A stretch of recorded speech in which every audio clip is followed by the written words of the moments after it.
Buenas noches. Estamos ya en el último tramo, la última clase de Derecho Internacional Privado. Ya hemos transitado la parte general, que de acuerdo a la teoría tripartita integral está constituida por los problemas generales de la jurisdicción internacional, los problemas generales del derecho aplicable y por último los problemas generales de la cooperación jurídica internacional. Ahora tenemos que continuar con este sistema de la ciencia de nuestra materia, con la parte especial. Dijimos en su momento que toda asignatura y toda rama del derecho que se precie de haber logrado autonomía científica, la alcanza significativamente cuando se sistematiza y tiene una parte general y una especial. ¿Y qué vamos a ver en la parte especial? La aplicación de lo que vimos en la parte general, es decir, la jurisdicción internacional, las reglas y las excepciones de la jurisdicción internacional y del derecho aplicable a cada uno de los casos iusprivatistas internacionales, es decir, que a determinadas causas que están en el antecedente de la norma le corresponden determinadas consecuencias jurídicas y en la consecuencia jurídica estamos determinando la jurisdicción y el derecho aplicable según las diversas fuentes. Y las causas se pueden clasificar, las causas en el sentido de casos iusprivatistas con elementos extranjeros, se pueden clasificar también en personales, reales y conductistas. ¿Y por qué? Porque a una causa personal le debe corresponder una jurisdicción personal y un derecho también personal, a una causa real, una jurisdicción y un derecho real, y a una causa de tipo conductista tendrá que ver entonces en una mayor correspondencia o a lo sumo afinidad axiológica con una jurisdicción y un derecho aplicable también de tipo conductista. Solo cuando no haya esa correspondencia o afinidad habrá que justificarla por algún otro tipo de preferencia o, en el caso concreto, preferencia general, axiológica o, en el caso concreto, por una mayor proximidad para darle cierta flexibilidad al sistema. Y también las causas se pueden clasificar en elementales y relacionales. Es decir, causas elementales son aquellas que se presentan en todo tipo de actos. Por ejemplo, la capacidad, porque hace falta analizar la capacidad para contratar, para contraer matrimonio, la capacidad para suceder, la capacidad para testar. Lo mismo la forma de los actos jurídicos, forma del contrato, forma del testamento, forma del matrimonio. Y las otras son causas relacionales, es decir, causas que relacionan a personas con personas a través de cosas a veces. Por ejemplo, los contratos, la responsabilidad no contractual, el matrimonio, todas las cuestiones de familia, las sucesiones, etc. Nosotros vamos a comenzar entonces con las causas de tipo elemental, comenzando con la causa personal, capacidad de las personas humanas. Por supuesto que no vamos a determinar la jurisdicción en materia de capacidad de las personas humanas, porque el objeto de la demanda nunca va a ser un tema estrictamente de capacidad. Sí vamos a encontrar reglas de derecho aplicable. En los tratados de Montevideo, tanto en los tratados de Montevideo como en la fuente interna, encontramos con que la regla general en materia de capacidad de las personas humanas es que se aplica el derecho del domicilio de la persona. Y ya hemos visto que el domicilio está calificado de manera indirecta, por ejemplo, en el Tratado de Montevideo de 1889, que remite a la ley de la residencia habitual para determinar las condiciones por las que la residencia constituye domicilio, o las calificaciones, diríamos, autárquicas directas que tiene el nuevo Código Civil en el artículo 2613, cuando habla de domicilio de la persona, que es el lugar donde la persona reside con intención de permanecer allí, residencia, el lugar donde la persona vive y establece vínculos durables y permanentes, etc. Habla del domicilio de los incapaces, etcétera, etcétera. O sea, que hay definiciones que tenemos que abordar a los fines de determinar qué significa domicilio. Normalmente también en todas estas fuentes se regula el cambio de estatutos o conflicto móvil o determinación temporal del punto de conexión, a veces con reglas generales, estableciendo, por ejemplo, que la capacidad que se tenía no se pierde por el cambio de domicilio y la que no se tenía se adquiere por el cambio de domicilio. Ya hemos visto casos de cambio de estatutos en materia de capacidad de las personas, por ejemplo el caso Valle-Inclán, cuando hablamos de este tema en la parte general del derecho aplicable, el caso también de Evangelina Geraldina Faustina Berman y el caso Dusdev. Estas son las reglas generales en materia, por supuesto, de capacidad. El Código Civil y Comercial argentino, además agrega que la parte que sea incapaz no puede alegar su incapacidad cuando la otra parte no debió conocer precisamente que esta persona era incapaz.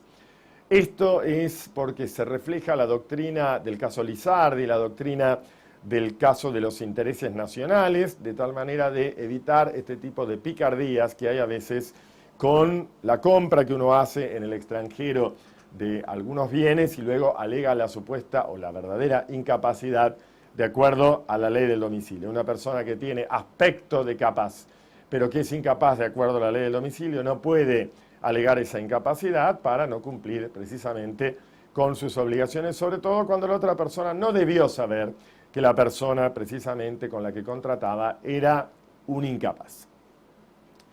Estas reglas, por supuesto, tienen sus excepciones. Ya hemos visto o vamos a ver que en materia de matrimonio, por ejemplo, la capacidad para contraer matrimonio no se rige por el derecho del domicilio, sino por el derecho del lugar de celebración para tratar de lograr matrimonios válidos. Por ejemplo, también hay excepciones en materia de sucesiones en los tratados de Montevideo, porque la capacidad para testar y la capacidad para heredar en el Tratado de Montevideo de Derecho Civil Internacional de 1889 se rige por la ley del lugar de situación, mientras que en cambio en el Tratado del 40 la capacidad para testar se rige por la ley del domicilio, mientras que la capacidad para heredar se regirá por la ley del lugar de situación del bien.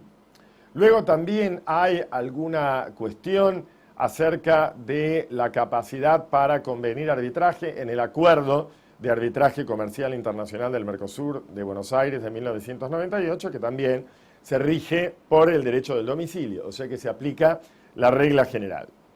Las reglas normalmente aplicables a la capacidad de las personas también se aplican al nombre. El nombre de las personas, según el Código Civil y Comercial, se rige por el derecho del lugar del domicilio al momento de la imposición del nombre y el cambio al momento precisamente, o sea, el derecho del domicilio, al momento de requerir ese cambio, y a veces lo que se cambia, por supuesto, es la grafía.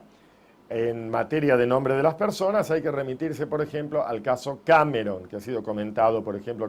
por Ciuro Caldani, un caso del año 2000-2001, que tenía que ver también con el orden público internacional. Y para completar el panorama en materia de capacidad, normalmente vienen asociadas las normas sobre ausencia y presunción de fallecimiento. El juez competente, lo vamos a ver en el nuevo Código Civil, el juez competente en materia precisamente de ausencia y presunción de fallecimiento es, según, reitero, el nuevo Código Civil, el juez del último domicilio conocido del ausente o en su defecto el de su última residencia. Si estos se desconocen, el lugar de situación de los bienes respecto de estos, o sea, el fraccionamiento, y el juez argentino podrá intervenir cuando haya un interés legítimo en la República. Por ejemplo, tratándose de un nacional argentino, pero que tiene último domicilio en el extranjero o última residencia, aún no teniendo bienes en Argentina, podrá entender el juez argentino, por ejemplo, en el caso de desaparición forzada de personas. El derecho aplicable normalmente también es el último domicilio del ausente, dice el artículo 2620, la declaración de ausencia y la presunción de fallecimiento se rigen por el derecho del último domicilio conocido de la persona desaparecida o en su defecto por el de su residencia habitual, última residencia habitual, las demás relaciones por el derecho que las regía anteriormente. O sea que ahí vemos el panorama de lo estrictamente, diríamos, personal, lo que se refiere a, en sentido estricto, diríamos, a una causa de tipo más analítica, capacidad, nombre, atributos de la personalidad.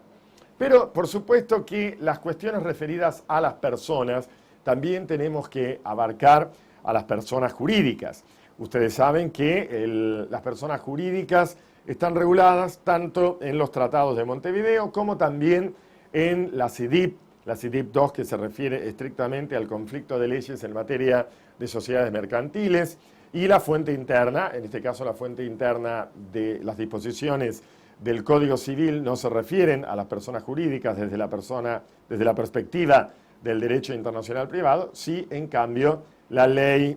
General de Sociedades, que por lo tanto habrá que aplicar a todo tipo de personas jurídicas. ¿Qué dice el Tratado de Derecho Civil de Montevideo de 1889? Bueno, la regla general, por supuesto, siempre es que la jurisdicción corresponde a la del domicilio de la persona, tanto en materia de persona humana como de persona jurídica. Pero ¿cuál es el derecho aplicable? El Tratado de Derecho Civil Internacional de Montevideo de 1889 escribía a la teoría de aquella época de la ficción, de la incorporación, y por lo tanto había que aplicar el derecho del lugar de constitución, mientras que el Tratado de Derecho Comercial adscribía en su momento a la teoría de la realidad, determinando entonces que se aplicará el derecho del domicilio de la persona. Los tratados del 40, tanto en materia civil como comercial, directamente ascriben a la teoría de la realidad y a todas les aplica el derecho del domicilio de la persona. Pero el mundo cambió bastante después con motivo de la incipiente globalización que empezó cuando se redactaron, se elaboraron las primeras CIDIP, las primeras convenciones interamericanas, y así entonces llegamos a la Convención Interamericana de 1979, en donde se establece que la existencia de las sociedades mercantiles se rige por la ley del lugar de constitución, no ya por adscribir a la vieja teoría de la incorporación, porque hoy todo el mundo considera que la persona jurídica es una realidad, sino para fomentar la libre circulación de personas, válidamente constituidas en un país de acuerdo al lugar precisamente donde ésta se hubiera constituido, luego pueden celebrar en el país actos aislados y estar en juicio, en cambio para realizar actos habituales necesitará cumplir con una serie de requisitos. En efecto, es también lo que dice la Ley General de Sociedades. Recuerdan que entre los artículos 118 a 124 se regulan las sociedades extranjeras, no hay norma de jurisdicción internacional, sí hay normas de derecho aplicable, reiteramos, en general se aplica la ley del lugar de constitución, salvo por supuesto el 124, que es una especie de norma internacionalmente imperativa o una norma antifraude que determina que aquellas sociedades que constituidas en el extranjero, pero que sin embargo tengan en la Argentina su principal objeto, su principal establecimiento esté en Argentina, serán entendidas como sociedades locales a los fines del contralor y el funcionamiento, y por lo tanto se aplicará esta norma internacionalmente imperativa argentina. En definitiva, el juez argentino lo aplica con carácter a priorístico inmediatamente, y luego, en todo lo demás, se aplicará el derecho del lugar de constitución. El propio artículo 118, recuerdan que luego en los párrafos segundo y tercero tiene que ver con normativa de derecho privado de extranjería, o sea que para realizar actos aislados hay una hospitalidad absoluta, mientras que para realizar actos habituales, establecer sucursal o cualquier tipo de representación, establece una hospitalidad condicionada al cumplimiento de determinados requisitos que no son, por supuesto, los que se le exigen a las sociedades locales. Las sociedades de tipo desconocido, que prácticamente ya hay menos sociedades de tipo desconocido, no son contrarias al orden público, como diría Savigny, sino que se las acepta, pero aplicándole el máximo rigor, que sería normalmente el de las sociedades anónimas. No hay reglas de jurisdicción, como dijimos, sí hay reglas de emplazamiento respecto de actos aislados en la persona del apoderado y respecto de actos habituales en la persona del representante. Luego hay el 123, que se refiere a una actividad mayor que la sociedad extranjera que realiza en el país, cuando se quiere fusionar, comprar sociedades argentinas, para lo cual evidentemente se necesitan mayores requisitos que están además reglamentados, primero por las famosas reglamentaciones de la IGJ del año 2003 y luego equivalentes que se han ido adhiriendo y han tomado resoluciones similares, y sobre todo también para la reglamentación del artículo 124 en lo que se refiere a lo que ya dijimos, la norma internacionalmente imperativa. Casos en materia de sociedades los vemos cuando nos referimos a la materia, al caso Rolifar y al caso, porque con motivo de ese caso es que luego se dio esta implementación de reglamentación de normas y este control precisamente de las actividades que realizan las sociedades extranjeras en el país, y el caso que cita Goldschmidt Potosí con Cócaro, el caso del Atilio, tercería de dominio, y también acá ustedes pueden aprovechar el caso Centros, el caso de esta sociedad constituida en Inglaterra, pero para actuar en Dinamarca, que produjo este pronunciamiento precisamente del Tribunal de Justicia de las entonces Comunidades Europeas, acerca de que por encima de las legislaciones locales deben prevalecer la libertad de constitución y de establecimiento luego de la persona en todo país y la libertad de circulación de las personas como pilares fundamentales de la Unión, que eso podríamos también llevarlo a la materia del derecho del Mercosur, de manera de no aplicar tan tajantemente el artículo 124 con sociedades constituidas en Uruguay, como si en cambio sí hay que aplicarlo de manera, diríamos, más rigurosa con las sociedades constituidas en estados terceros, en estados que no son parte del Mercosur o que no son asociados al Mercosur. En esta materia hay que recordar también que el Acuerdo de Buenos Aires sobre arbitraje comercial internacional del Mercosur lo que hace es determinar que la capacidad para convenir arbitraje tanto de las personas humanas como de las personas jurídicas se va a regir por el derecho del domicilio. Este es el panorama, diríamos, en sentido estricto de las personas. Pero las cuestiones personales, en un sentido más amplio, diríamos, la ley personal, abarca otras causas de tipo personal que ya no se refieren a la capacidad, no se refieren al nombre, no se refieren al estado de la persona, sino, o al estado, diríamos, a los atributos de la personalidad, sino causas relacionales, o sea, no causas elementales referidas a personas, sino causas relacionales referidas a personas, como es el caso del matrimonio. ¿Y qué pasa en materia matrimonial? En materia matrimonial, la construcción, primero, por supuesto, hay que determinar cuáles son las reglas de jurisdicción internacional,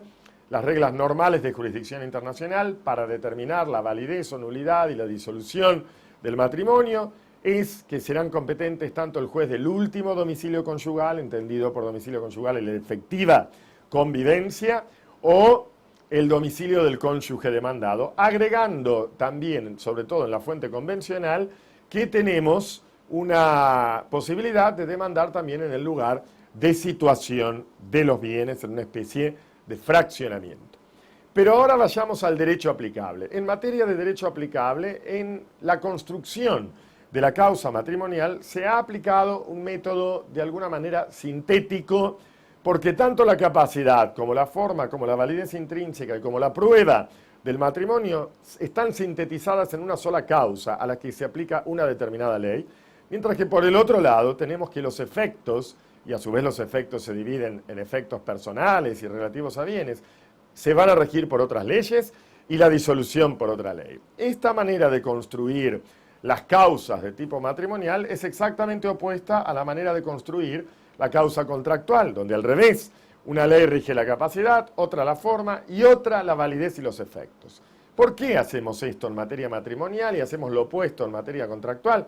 En primer lugar, porque se supone que queremos que haya matrimonios válidos en todos los aspectos sustanciales, diríamos, y formales, es decir, respecto de la capacidad, de la forma y de la validez intrínseca. Y como se supone además que los matrimonios son actos de larga duración, no podemos sujetar validez y efectos a la misma ley como lo hacemos en contratos, en que se trata de causas que empiezan y terminan en el mismo momento o que a lo sumo no son de larga duración. Por eso ustedes tienen que pensar, razonar, por qué pasa una cosa en materia matrimonial y pasa otra totalmente diferente en materia contractual en nuestro ámbito. Por supuesto que no estoy hablando más que del ámbito del derecho internacional privado argentino y no del derecho internacional privado anglosajón, donde puede ser al revés, que para que haya contratos válidos, una misma ley rija la capacidad, la forma y la validez y los efectos, y luego los matrimonios pueden ser de alguna manera claudicantes. ¿Cuál es, según todas las fuentes, en definitiva, el derecho aplicable tanto a la capacidad como a la forma, como a la validez intrínseca, como la prueba del matrimonio? El derecho del lugar de celebración, porque se supone que, a pesar de que, fíjense, que la causa es personal, el punto de conexión no es personal, sino que es conductista, lugar de celebración. Sin embargo, hay una afinidad en el sentido de que queremos que haya matrimonios válidos, porque el matrimonio es la base de la familia y la base de la sociedad. Y suponemos que las partes van a celebrar el matrimonio en un país cuyo derecho dice que es válido ese matrimonio, por supuesto siempre y cuando no se celebre con determinados impedimentos que serían una especie de orden público especial o de orden público a priori. La verdad es que indudablemente estas cuestiones tienen que ver con la necesidad de lograr estos matrimonios válidos. Esto es fundamental. Aunque los cónyuges hubieran mudado su domicilio para sustraerse a la aplicación de la ley que les hubiera correspondido si no hubieran cambiado el domicilio, precisamente se hace un guiño a esta especie de fraude a la ley para lograr matrimonios válidos. Acerca de esto, por supuesto, también tenemos que hablar de que en Argentina no está aceptado el matrimonio consular, sí regulamos el matrimonio a distancia y tampoco está aceptado el matrimonio por poder por una interpretación que hacemos del convenio de la Convención de Nueva York sobre las condiciones para el consentimiento de la edad mínima para contraer matrimonio, que implícitamente está rechazando el matrimonio por poder. Esto en cuanto a la validez, en definitiva, del matrimonio en todas las fuentes, tanto convencionales como en la fuente interna. Capacidad, validez extrínseca y validez intrínseca, y también la misma regla se aplica a la prueba del matrimonio. ¿Qué pasa con los efectos que dijimos? Como es un acto que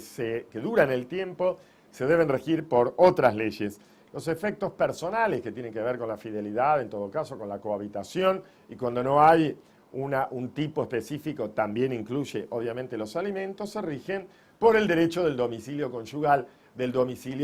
efectivo. ¿Qué pasa con el derecho aplicable a los efectos relativos a bienes? Preferimos hablar de no los efectos patrimoniales, porque los efectos patrimoniales del matrimonio, hay también efectos personales que son patrimoniales, como por ejemplo alimentos. Por eso decimos efectos relativos a bienes o sociedad conyugal o régimen de bienes en el matrimonio. Acá hay una diferencia entre las diversas fuentes del derecho internacional privado argentino, porque el Tratado de Montevideo del 89 dice que en primer lugar rigen las capitulaciones, no dice qué ley rigen las capitulaciones. En defecto de capitulaciones se regirá por el derecho del domicilio que hubieran fijado de consumo antes del matrimonio, y si no el derecho del domicilio del marido al momento de la celebración del matrimonio para proteger precisamente a la mujer de los cambios que hubiera podido hacer el marido de domicilio.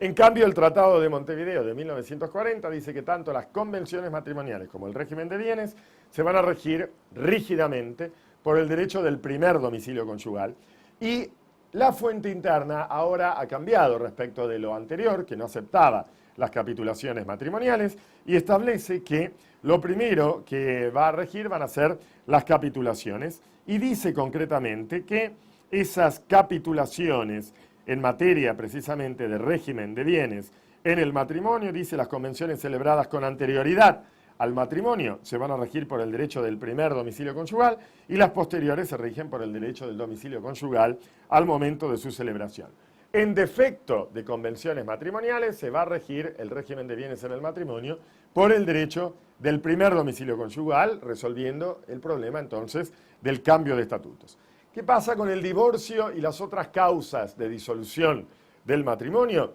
En los tratados de Montevideo, como en la época en que se elaboró el de 1889, había más países antidivorcistas, se estableció que el derecho aplicable a la disolución será el del último domicilio conyugal, siempre que la causal sea admitida por el derecho del lugar de celebración. Se entiende por causal el divorcio como causal de disolución. Mientras que en cambio en el Tratado del 40 también se aplica el derecho del último domicilio conyugal, pero acá el único país que puede no reconocer el divorcio es el del lugar de celebración si no contiene a la causal divorcio como causal de disolución. Directamente nuestro Código Civil ahora establece que el divorcio y las otras causas de disolución del matrimonio se rigen por el derecho del último domicilio conyugal. Las reglas que se aplican a matrimonio han sido asimiladas de alguna manera o tratan de asemejarse a las reglas contenidas en materia de unión convivencial. Nuestro código, por supuesto no los tratados de Montevideo, pero nuestro Código Civil establece que la jurisdicción en materia de unión convivencial corresponde al juez del domicilio efectivo común de las personas que la constituyen, porque acá no hay celebración, o del domicilio o residencia habitual del demandado. Y el derecho aplicable se rige por el derecho del Estado en donde se pretenda hacer valer. Nosotros hubiéramos preferido que se pusiera, no esto donde se pretenda hacer valer, sino en lugar del registro, en todo caso. Sé que hay cuestiones de orden público que van a estar allí siempre presentes, pero el legislador no tiene por qué de antemano anticiparse a las cuestiones de orden público. En materia de alimentos no tenemos reglas específicas en los tratados de Montevideo y ya dijimos, por lo tanto, que hay que aplicar las reglas generales de los efectos personales, o sea, del domicilio conyugal. Y en cambio sí tenemos reglas específicas y ya ahora con un alcance general de alimentos, porque antes era solo alimentos entre cónyuges, en la fuente interna, amén de lo que establece también, ya lo saben, la CIDIP cuarta en materia de alimentos. Dice la fuente interna en materia de jurisdicción, hay varias opciones a elección de quien la requiera, jueces de su domicilio, o sea, del domicilio del actor, o de su residencia habitual, domicilio o residencia habitual del demandado, y si fuera razonable, ante los jueces del lugar donde el demandado tenga bienes. También hay algunas reglas en materia de alimentos entre cónyuges. Y el derecho aplicable será por el derecho del domicilio del acreedor o del deudor alimentario, el que a juicio de la autoridad competente resultara más favorable al interés precisamente del derecho del acreedor alimentario.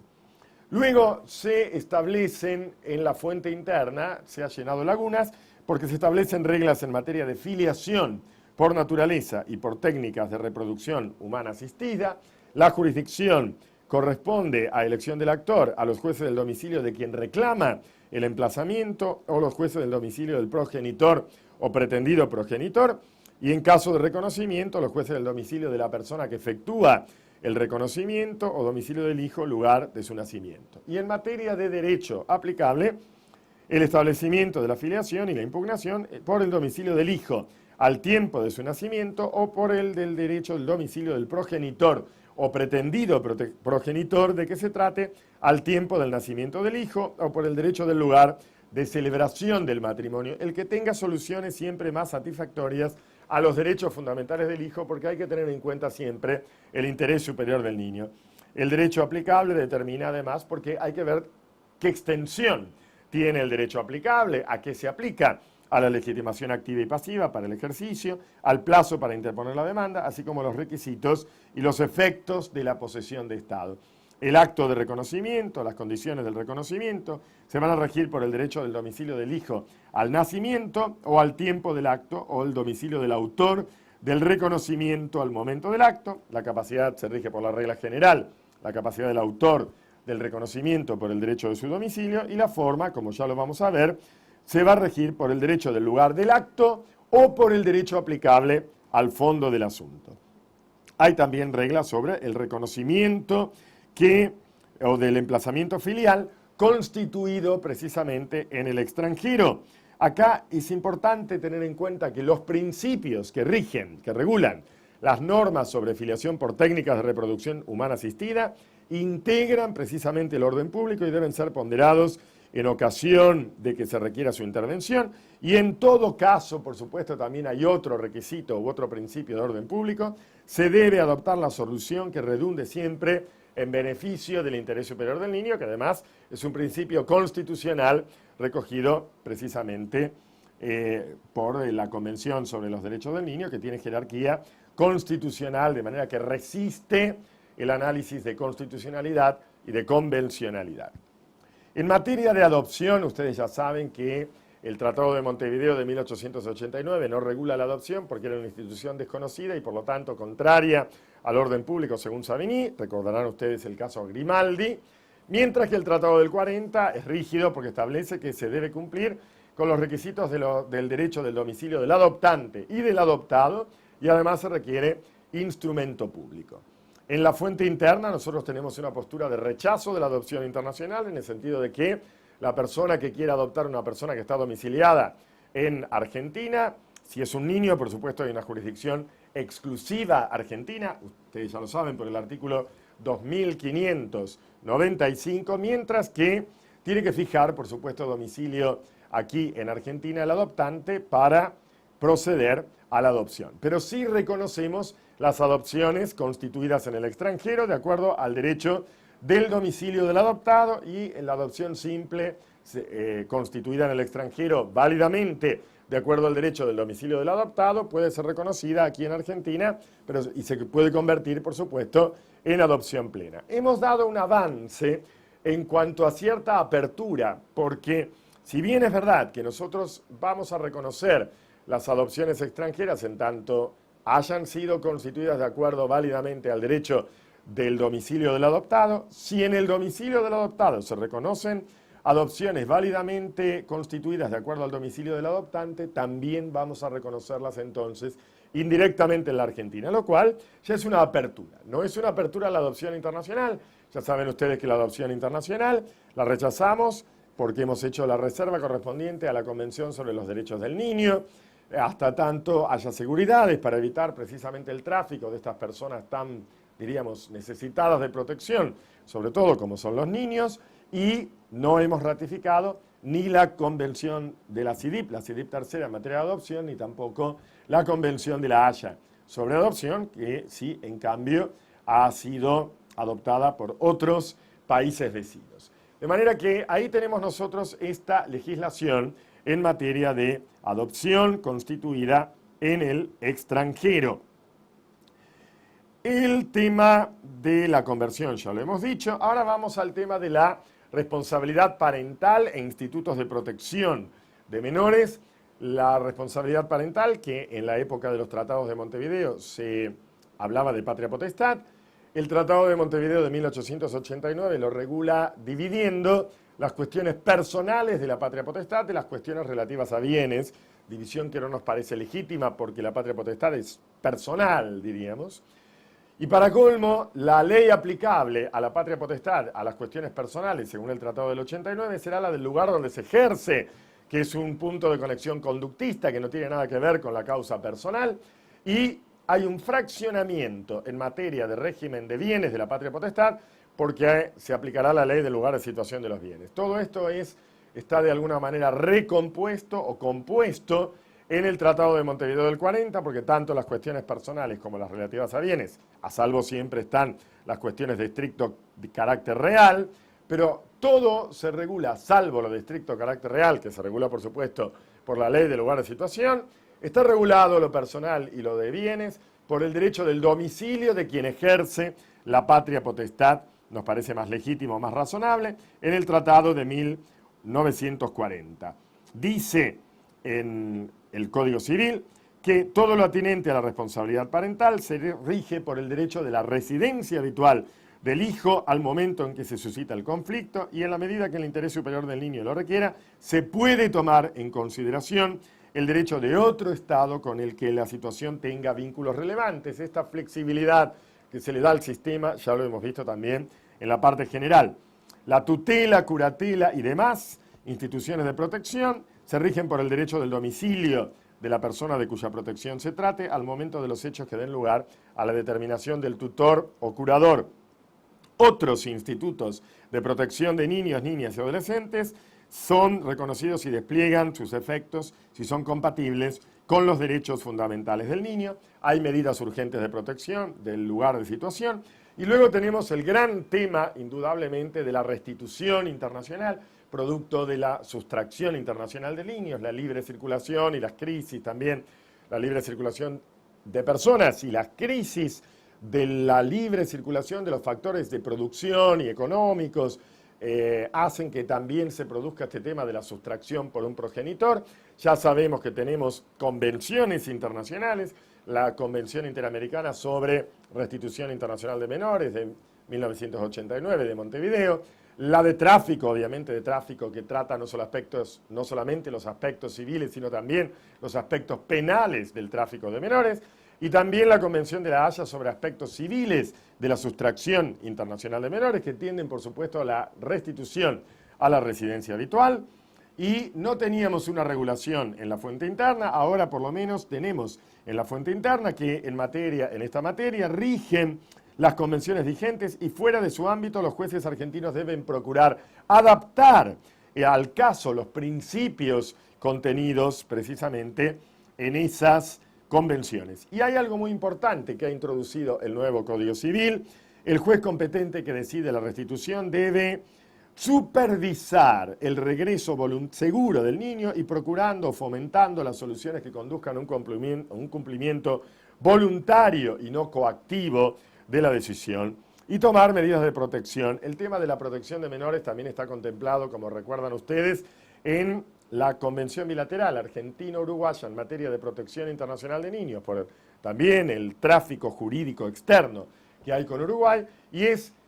esa convención la que determina la calificación de la residencia habitual como el centro de vida del menor. Casos de desplazamiento de niños, restitución de niños, el caso Oswald, el caso Purcell, el caso Arias Uriburu, que no es de nuestra jurisprudencia, el caso Elian González, el caso Sotelo. Hay un montón de casos precisamente de la jurisprudencia argentina y otros en esta materia que son de gran relevancia. Casos de matrimonio, los casos más relevantes se daban sobre todo el caso, bueno, los casos famosos de Gretna Green, estos precisamente adolescentes que se desplazaban de Inglaterra a Escocia para celebrar precisamente matrimonios válidos que no eran permitidos de acuerdo al derecho del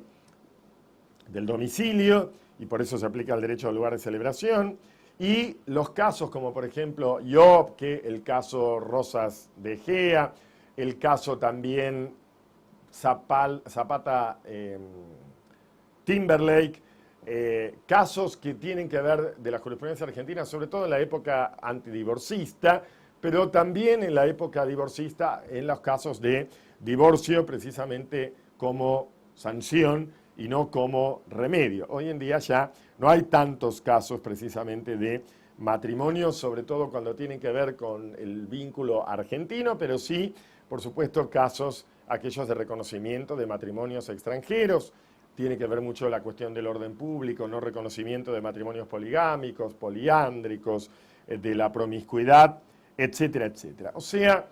estos son todos otros aspectos personales que tienen mucho que ver, indudablemente, con un sentido más elástico de las causas de tipo personal. Y dentro de las causas de tipo personal, pero ya no elemental tampoco, causa elemental habíamos dicho, capacidad, nombre, causas relacionales personales, todas las de familia, y también, por supuesto, el tema de la sucesión. Acá en el tema de las sucesiones, mortis causa, se debate entre la teoría de la unidad, o sea, la sucesión en la persona, la teoría, en cambio, del fraccionamiento, la sucesión en los bienes. Pero, claro, la sucesión en los bienes, diversidad de bienes, porque también la sucesión en los bienes quiere decir la sucesión en el patrimonio que adscribe a una persona, en cuyo caso también será tributario de la teoría de la unidad. Recuerdan ustedes que los tratados de Montevideo son partidarios del fraccionamiento, los jueces competentes serán en materia sucesoria los del lugar de situación de los bienes, el derecho aplicable también será el del lugar de situación de los bienes, pero hay vestigios de unidad en materia de legado, forma, deuda y colación, y ya recuerdan que también hay una excepción, que es que el Tratado del 40 establece que la capacidad para testar no se rige por la ley del lugar de situación, sino por el derecho del domicilio del testador. En la fuente interna se aplica la unidad, porque se aplica en materia sucesoria, bueno, serán competentes en primer lugar el juez del último domicilio del causante o los del lugar de situación de los bienes inmuebles en el país respecto de estos, o sea que es concurrentemente competente el juez del lugar de situación de los bienes inmuebles en el país con el del último domicilio precisamente del causante. En el caso del derecho aplicable será el del último domicilio del causante. Respecto de los bienes inmuebles situados en el país, se aplica el derecho argentino. Acá sí, indudablemente, se aplica el derecho argentino solo a los inmuebles situados en la Argentina. Al resto, así como se interpretaba antes de acuerdo al artículo 10, al resto de los bienes no se multilateraliza esta norma, sino que se aplica el derecho precisamente del último domicilio del causante, o sea, inmuebles situados en el extranjero, inmuebles, se aplica el derecho del último domicilio del causante. Acá ustedes pueden utilizar casos de la jurisprudencia argentina, Kosfelder, el caso también Fritz Mandel, el caso Grimaldi y casos de la jurisprudencia argentina pueden aprovechar, extranjera, pueden aprovechar todos los casos paradigmáticos con los que se han descubierto los problemas tradicionales, los problemas como de la cuestión previa, los problemas del fraude, más o menos, los problemas del reenvío, casos de la jurisprudencia francesa con los que se han descubierto y se han construido teorías para solucionar los problemas generales. Dejamos las causas de tipo personal, tanto elementales como relacionales. Y ahora nos vamos a dedicar a otra causa elemental, pero que ya no es personal, que es la forma de los actos jurídicos. Fíjense que la forma de los actos jurídicos es muy importante. Ya no tiene el sentido, por supuesto, que tenía antes, que era un sentido más solemne, más visceral, aun cuando hoy hay formas solemnes. Antes la forma era lo esencial, mientras que la materia era lo contingente. Hoy la forma no es lo esencial es el fondo, pero la forma tiene funciones, porque la forma protege, la forma sirve para publicidad y la forma sirve también para la prueba del acto. Y en materia de forma hay que tener en cuenta que no hay reglas específicas en materia de jurisdicción, porque nunca vamos a discutir solo la forma de un acto, así como hemos dicho que tampoco vamos a discutir nunca como objeto de la demanda la capacidad, pero sí vamos a tener reglas en materia de derecho aplicable. Y el derecho aplicable implica que tengamos que preguntarnos el derecho que impone o exime al acto de una forma determinada, el derecho que regula esa forma impuesta y el derecho que establece la equivalencia entre la forma impuesta y la forma regulada. Los tratados de Montevideo, ¿qué pasa? El Tratado de Montevideo de 1889 establece que el derecho aplicable a la regulación de la forma de los actos jurídicos es el derecho aplicable al fondo, salvo los instrumentos públicos que se rigen por el derecho del lugar de celebración. Mientras que el Tratado de Montevideo del 40 dice directamente que todos los instrumentos públicos o privados se regulan de acuerdo al derecho del lugar de celebración. ¿Qué pasa en el Acuerdo de Buenos Aires? Recuerdan ustedes sobre Acuerdo de Arbitraje del año 1998 de Arbitraje Comercial Internacional. Establece que la forma del convenio arbitral se regirá por el derecho del lugar de celebración y debe ser por escrito. Hoy en día por escrito se asimila también los documentos electrónicos en materia, por supuesto, de comercio internacional. ¿Y qué pasa en la fuente interna? En la fuente interna ahora claramente está determinado todo esto de la ley impositiva, de la ley reguladora, etcétera, etcétera, porque, fíjense que hablamos, el testamento otorgado en el extranjero es, la forma en general, estábamos hablando de la forma de los testamentos, pero no es el tema que precisamente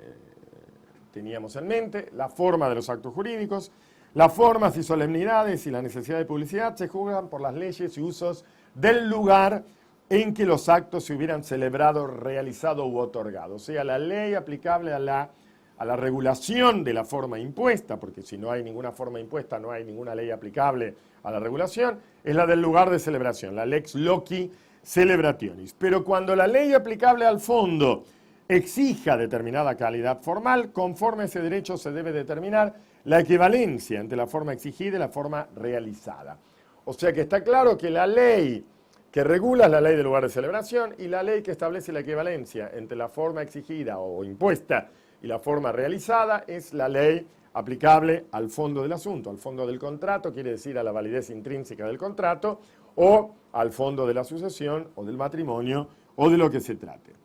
Si los contratantes se encuentran en distintos estados, acá se altera la regla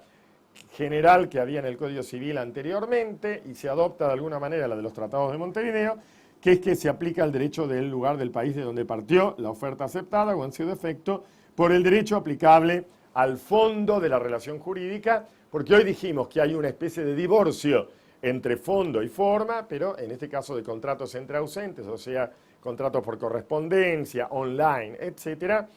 ya en defecto del derecho del lugar de donde partió la oferta aceptada, se aplicará el derecho aplicable al fondo del asunto. En esta materia de forma de los actos jurídicos hay que recordar, hay que volver, hay que evocar lo que dijimos en materia de requisitos formales para la transmisión de los documentos públicos y de los exhortos en la cooperación, que recuerdan que si era por vía de parte interesada, se exigía las legalizaciones, salvo que se tratara de un exhorto pasivo y hubiera intervenido el cónsul argentino según el reglamento consular, o cuando se aplique la Convención de La Haya sobre supresión de la exigencia de legalización de los documentos públicos extranjeros, más conocida como Convención de la Apostilla, mientras que, en cambio, en materia de si se transmite vía autoridad diplomática o consular, vía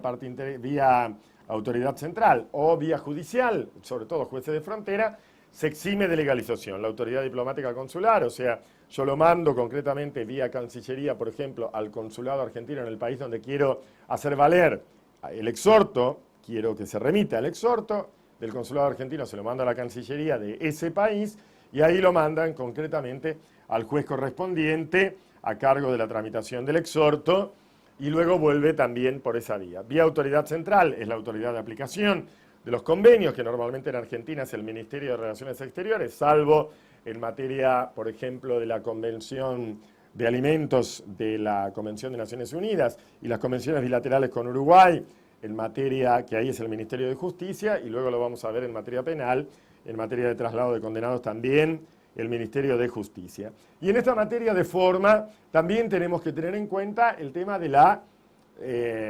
los poderes. En materia de poderes, recuerdan ustedes que tenemos la CIDIP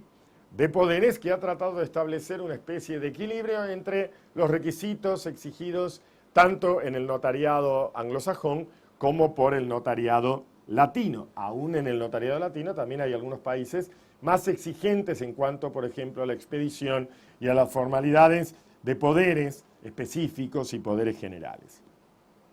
Dejamos la causa elemental, forma, y ahora nos vamos a la causa relacional, contratos, que ustedes dirán también es personal, pero se refiere más a la conducta de las partes. En materia contractual, la jurisdicción, recuerdan que según los tratados de Montevideo,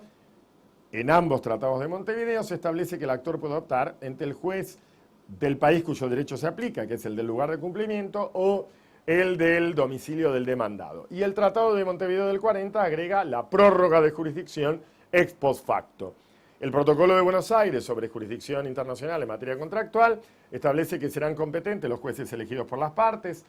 antes o después de surgido el litigio, o sea, se acepta tanto el acuerdo de elección de foro como la prórroga de jurisdicción, siempre que sea válida, y para determinar la validez, o sea que no haya sido obtenida de manera abusiva, se podrá aplicar el derecho propio, o sea, el del juez o el del árbitro elegido, o el del lugar de cumplimiento, el lugar de domicilio del demandado o el del domicilio del actor, y en defecto de autonomía de la voluntad será competente a opción del actor el derecho de su propio domicilio, el juez de su propio domicilio, siempre que hubiera cumplido con su prestación, que demuestre que cumplió con su prestación, el juez del domicilio, del demandado, o el juez del lugar de cumplimiento, y hay una calificación de qué se entiende por lugar de cumplimiento. En la fuente interna se ha establecido por fin la autonomía de la voluntad, que ya lo teníamos también en el Código Procesal Civil y Comercial de la Nación, pero nosotros establecemos que será competente el juez elegido por las partes, tanto el acuerdo de elección de foro como la prórroga de jurisdicción, que tienen carácter exclusivo, y en defecto de autonomía de la voluntad válida, porque nos preocupamos también en la fuente interna de esto, serán competentes los jueces del domicilio o de la residencia habitual del demandado o los jueces del lugar de cumplimiento de cualquiera de las obligaciones precisamente contractuales, y en esto seguimos precisamente a Exportadora Buenos Aires con Holiday Inn. La autonomía de la voluntad. Ahora vamos al derecho aplicable. En materia de derecho aplicable, reiteramos, acá la construcción en derecho aplicable es exactamente contraria a la construcción del matrimonio, o sea que una ley será la que rija la capacidad, las reglas generales del domicilio, otra será la que rija la forma del contrato y otra la que rija, el derecho que rija, tanto la validez intrínseca, consentimiento, objeto y causa, como los efectos del contrato, porque se supone que son de corta duración, aun cuando hay quienes piensan que en los contratos de larga duración, como es por ejemplo el contrato de locación o el contrato de trabajo, debería haber este corte entre la validez y los efectos, pero no lo hay en el derecho positivo y todo se rige por la misma ley. ¿Qué dicen los tratados de Montevideo? Que el derecho aplicable es el derecho del lugar de cumplimiento. Solo si el derecho del lugar de cumplimiento acepta la autonomía de la voluntad, habrá que aceptarla. El Acuerdo de Buenos Aires en materia de arbitraje comercial internacional establece que el derecho aplicable al fondo del litigio cuando sea convenido arbitraje será el elegido por las partes con base en el derecho internacional privado y sus principios y el derecho del comercio internacional, y en defecto de elección será aplicable el derecho precisamente conforme esas mismas fuentes, o sea, el derecho que el derecho internacional privado y sus principios y el derecho del comercio internacional establezcan como aplicable. En la fuente interna, por fin, se ha receptado la autonomía de la voluntad, que antes no estaba receptada. La autonomía de la voluntad se divide en dos. Hay una autonomía conflictual, que es cuando las partes eligen un derecho estatal aplicable, un derecho estatal vigente, cuando dicen, por ejemplo, de manera expresa, se aplica este contrato el derecho de New York, o de manera tácita, cuando establecen el lugar de cumplimiento o prorrogan la jurisdicción, porque si bien es verdad que la prórroga o el acuerdo de elección de foro no determinan que se aplique el derecho del juez, el derecho interno del juez elegido o del arbitraje elegido, de la sede del arbitraje elegido, pero sí el derecho al que el derecho internacional privado de ese país remita. Y luego tenemos la autonomía material, que es la posibilidad que tienen las partes de construir, de elaborar normas precisamente aplicables al caso. O sea que la autonomía de la voluntad para el fondo del asunto conflictual se basa en normas indirectas o de conflicto, por eso es conflictual, normas de envío o de remisión, mientras que la autonomía material se basa en normas directas. Y los contratos se rigen por el derecho elegido por las partes, y también las partes pueden normar, pueden crear, puede referirse, puedo mezclar y puedo elegir derecho para la totalidad o parte del contrato. En cualquier momento, por supuesto, se puede convenir el cambio de derecho aplicable. La elegida la aplicación de un derecho nacional se debe interpretar, por supuesto, elegida la aplicación de su derecho privado interno,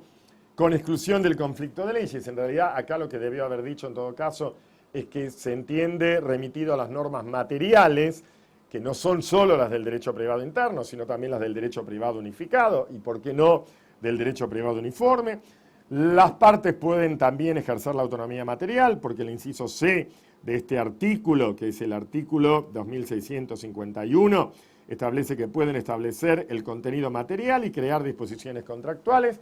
Los usos y prácticas solamente se aceptan, y los principios del derecho comercial internacional, como pueden ser los principios UNIDROIT o los principios en materia de derecho aplicable convenidos ahora por la Haya, que acompañan al acuerdo de elección de foro, resultan aplicables cuando las partes los han incorporado al contrato. Fíjense que los principios de orden público y las normas internacionalmente imperativas se imponen, se aplican a la relación jurídica, cualquiera sea la ley aplicable, y, por supuesto, los del juez y también los del derecho aplicable, pero también en los contratos se aplican en principio las normas internacionalmente imperativas de terceros estados con los que presenten vínculos preponderantes con el caso. Fíjense ustedes que en materia general, cuando hablamos de normas internacionalmente imperativas, las normas internacionalmente imperativas o de aplicación inmediata de terceros estados no se aplicaban de manera imperativa, sino de manera facultativa, mientras que en cambio en materia de contratos se aplican de manera en principio imperativa. Se regula el fraude a la ley. La elección de un determinado foro no supone precisamente la elección del derecho interno aplicable en ese contrato. En defecto de autonomía de la voluntad, se aplica el derecho del lugar de cumplimiento, dice por las leyes y usos del país del lugar de cumplimiento, y si no, el derecho del lugar precisamente de celebración, las leyes y usos del derecho de lugar de celebración. Y acá también se aplica la cláusula de excepción. Recuerdan que la cláusula de excepción implicaba que no se aplicará el derecho, no se debe aplicar en general el derecho indicado por la norma de conflicto cuando el derecho presenta vínculos más estrechos con otro país, siempre que fuera previsible y determinara la validez de ese acto, pero sin embargo en materia contractual es optativo, porque dice excepcionalmente, a pedido de parte, y tomando en cuenta todos los elementos objetivos y subjetivos, el juez está facultado para disponer la aplicación del derecho del Estado con el cual la relación presente lazos más estrechos. Esto no se aplica, por supuesto, cuando las partes han elegido el derecho aplicable. De manera que acá hay que hacer valer conjuntamente la regla general de la cláusula de excepción con esta regla especial en materia de contratos. Lo que hemos dicho en general en materia contractual no se aplica, por supuesto, en algunos contratos en particular y concretamente en el caso de los contratos de consumo donde no se admite el acuerdo de elección de foro, pero sí la prórroga de jurisdicción y pueden intervenir a elección del consumidor los jueces de celebración del contrato, del cumplimiento de la prestación de servicio, del cumplimiento de la obligación, del domicilio del demandado o del lugar donde el consumidor realiza actos, etcétera. Cuando el demandante es el proveedor, obviamente que está obligado a hacerlo, a demandar en el domicilio del consumidor. Nosotros lo que objetamos es que debió haberse puesto claramente también como una opción para el actor consumidor que pudiera demandar ante los jueces de su propio domicilio. Y el derecho aplicable se rige por el derecho del domicilio del consumidor en los casos en que se trata, en definitiva, de un consumidor de tipo pasivo, es decir, cuando lo han invitado precisamente al consumidor a consumir y no cuando se trata de un consumidor activo, porque en su defecto, o sea, cuando no se trata de un consumidor pasivo, los contratos de consumo se rigen por el derecho del país, del lugar de cumplimiento y, si no se puede determinar, el derecho del lugar de celebración. En materia de consumo, es un tema particularmente relevante. Acá está claro que está calificado como un problema de contrato, en definitiva de consumo. Acerca de otros contratos, por ejemplo, la compraventa internacional de mercaderías, ustedes ya saben que la Convención de Viena sobre compraventa internacional de mercaderías es aplicable en Argentina, es aplicable cuando están domiciliadas en estados parte de esta convención o cuando se remite al derecho de un estado parte en donde se aplique precisamente la convención por las reglas de conflicto de leyes. La regla general es la autonomía de la voluntad y, en fin, esto está en todos los textos. El contrato de trabajo, la ley de contrato de trabajo, por ejemplo, Argentina establece que a los contratos a cumplirse en Argentina se aplica el derecho argentino y esto entonces hay que multilateralizarlo diciendo que directamente se aplica el derecho del lugar de cumplimiento al contrato de trabajo. El contrato de seguro normalmente se rige por el derecho del domicilio de la aseguradora porque es quien tiene a su cargo la prestación característica. Ustedes siempre tienen que ponerse en la mente de la aplicación, de que el lugar de cumplimiento en última instancia es el lugar de